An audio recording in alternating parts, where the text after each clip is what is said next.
Hello বন্ধুরা, আসসালামু আলাইকুম। পাপড়ি মাশরুম অ্যান্ড অ্যাগ্রো ফার্মের পক্ষ থেকে সবাইকে শুভেচ্ছা। আশা করি সবাই ভালো আছেন।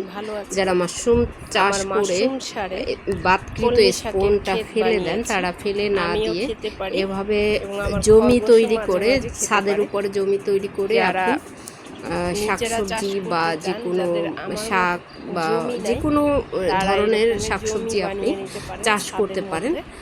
এতে আপনার আলাদা মাটির প্রয়োজন হবে না এবং এটা হালকা, ছাদেরও খুব একটা ক্ষতি হয় না, কারণ আপনি যখন সিমেন্টের বস্তার উপরে বসিয়ে দিবেন এগুলো অল্প পরিমাণে সারের মধ্যে খুব সুন্দর জমির মতো হয়ে থাকে এবং চাষও খুব সুন্দর হয়।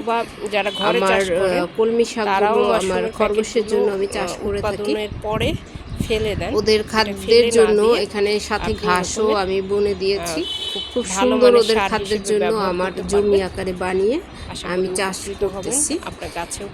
চাষের ফলনটাও খুব ভালো হয় মাটির তুলনায়। আপনি যদি মাটিতে গোবর বা অন্য কোনো সার মিশান, তার থেকে অনেক ভালো ফলন পাবেন আপনি মাশরুম সারে। আপনি ট্রাই করে দেখতে পারেন।